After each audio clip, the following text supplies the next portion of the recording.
நீங்க பாக்குற big pass 1971லயே நடந்திருக்குன்னு சொன்னா நம்புவீங்களா? ஆமா, 1971ல ஸ்டான்ஃபோர்ட் யூனிவர்சிட்டில ஒரு ரிசர்ச் பண்ணிருக்காங்க which looks like a big boss. So Stanford யூனிவர்சிட்டில படிக்கிற ஒரு 24 நார்மல் காலேஜ் ஸ்டூடெண்ட்ஸ்ல கொஞ்சம் பேர் காட்ஸாவும் கொஞ்சம் பேர் பிரிசனர்ஸாவும் அசைன் பண்ணிருக்காங்க. பட் எக்ஸ்பெரிமெண்டர் இன்ஸ்ட்ரக்ஷன்ஸ் எதுவும் கொடுக்கல, இதுதான் பண்ணணும் அதுதான் பண்ணணும்னு எதுவுமே சொல்லல.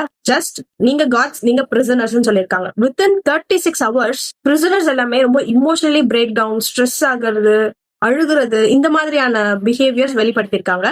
On the other hand cards எல்லாமே ரொம்ப பவர்ஃபுல்லா, ரொம்ப கண்ட்ரோலிங்கா, வெர்பலி அபியூசிவ், ரொம்ப அக்ரெசிவா, இந்த மாதிரியான பிஹேவியர்ஸ் வெளிப்படுத்திருக்காங்க. சோ இந்த ரிசர்ச் என்ன சொல்ல வருது அப்படின்னு பாத்தீங்கன்னா, நீங்க குட் பர்சனாவும் இருக்கலாம், பேட் பர்சனாவும் இருக்கலாம், உங்களோட என்விரான்மெண்ட் அண்ட் சிச்சுவேஷன் கண்டிப்பா உங்களை மாத்தும் அப்படின்ற சென்டென்ஸை ஃப்ரேம் பண்ணிருக்காங்க. அண்ட் செகண்ட், உங்களோட பர்சனாலிட்டியை விட உங்களோட சிச்சுவேஷன் உங்களை ரொம்ப இன்ஃபுளுன்ஸ் பண்ணும் அப்படின்றதையும் சொல்லியிருக்காங்க. இதுல எத்தனை பேரு இந்த கான்செப்டை இப்ப இருக்க பிக் பாஸ் கூட ரிலேட் பண்ண முடியுதுன்றத கமெண்ட் பண்ணுங்க.